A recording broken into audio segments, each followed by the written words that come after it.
Here it's Ron Jackson from Musora. Ron, what's the number one mistake most musicians make when trying to get better fast? You have to put in the time. I mean, even today, you guys, it was like discipline. So using your time wisely. Most of our students are actually in their 40s to 50s range, which is really interesting. But even like someone at my age, like I've only recently just re-picked up a lot of my instruments that I played when I was young. And just being disciplined with your time and being consistent. That's the key. Small bursts. What's one piece of advice you wish every new artist would stop listening to? Someone learning an instrument.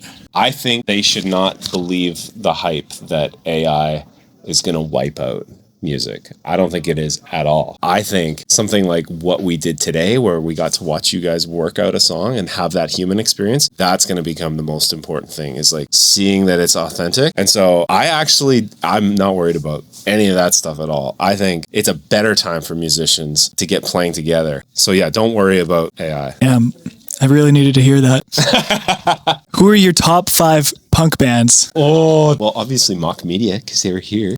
You guys are pop punk, I guess. So obviously top 5 punk bands. Clash. Hey, Curtis. Do you want to join in here? I like post-punk a lot. There's like the classic punk bands, and then the many things inspired afterwards are like Joy Division and Television. Any of the Asians, really. Buzzcocks, Suicidal Tendencies, throw on Tony Hawk Pro Skater. Oh, yeah, baby. Oh, yeah. Can you give me your top 5 pop punk bands? Obviously, I got to say Blank. The band we featured here, Good Terms, like I was actually like super into them, and I just discovered them through an algorithm. I'm a Coheed, Under Oath. Those are my boys growing up, but I don't know if you could really call them pop punk. Sum 41 is like a classic Canadian. I don't have any deep cuts, which I wish I had. I guess that's the nature of the beast, is it's pop. Deep cut was from the show Radio Free Roscoe when I was a kid. There's a band called the Pettit Project, and now looking back, they're like super corny. If you're ever looking for like a weird Canadian pop punk deep cut. What's one underrated thing people should be doing more when they practice? The thing that has helped me the most is playing with a click. You always underestimate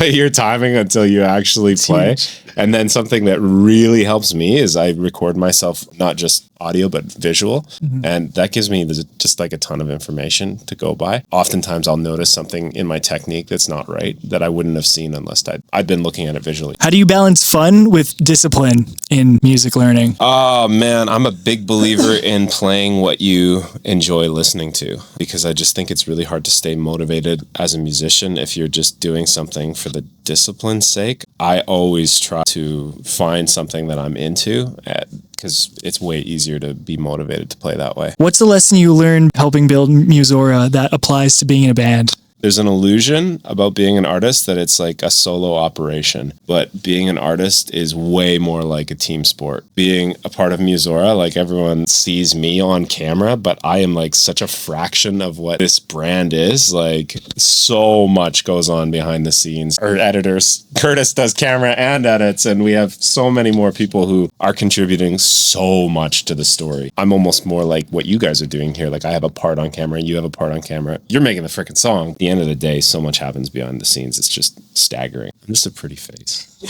What's the common trait you've seen in the most successful musicians you've worked with? This might be a weird answer, but even today, we have this really weird bird's eye view of watching how bands work. What I love about this show. Yeah, we always get to kind of comment on it. So it's always interesting. Sometimes there is no one way to do things. And I think maybe that doesn't answer your question, but it's my number one takeaway from this show is like sometimes you'll have a drummer come in and he's like shouting out chords and like has like a knowledge of theory, and then people are like nodding along. And then there's other bands that come in and it's like everyone's just kind of like throwing shit at the wall, and it's like it's totally random. So it's hard to find a common thing. I think that's most important is just to respect your fellow musicians and not just be like, oh yeah, but you know, like when you're just listening to respond, it's like more like take what they're saying, absorb it, and build on it rather than just demand to have your thing thrown in. And really actively listen to your bandmates. I guess I'll start listening to you guys. What does music education look like in 2030?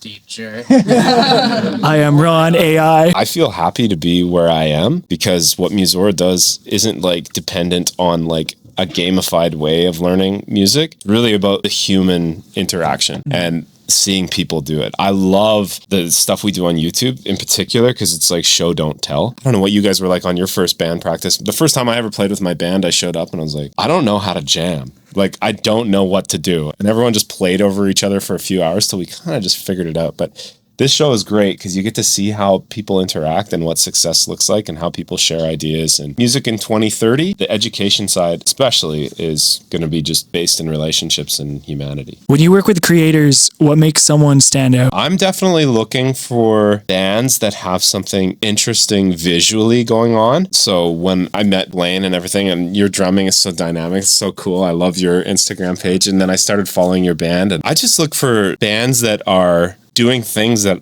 I think personally are cool. So I'm kind of relying on my own taste a little bit, but I like how you guys kind of have a psychedelic element to the pop punk thing. It's just like a little extra ingredient that makes it interesting. I'm just looking for something unique that would translate well on camera. How do you blend entertainment and education without it feeling lame? Oh, bro.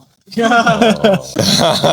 funny you should ask. That's the question I go to bed with every night.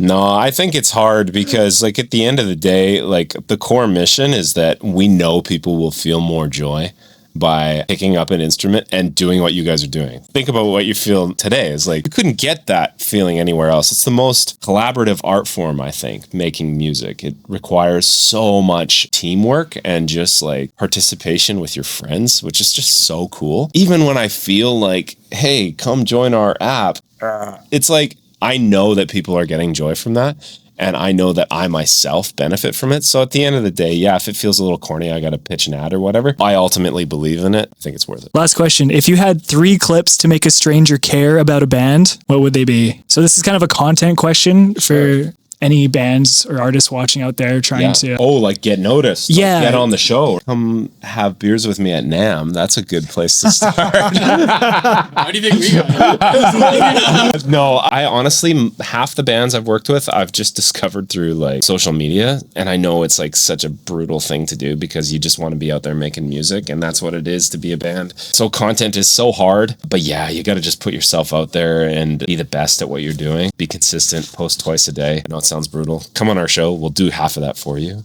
Or at least we'll give you like 2 months worth of content. But yeah, you just got to be consistent and make sure what you're doing is unique. Oh yeah. Thank you, Ron, so much. Thank you. Thank you for the That was answers. awesome. Appreciate you guys killed it.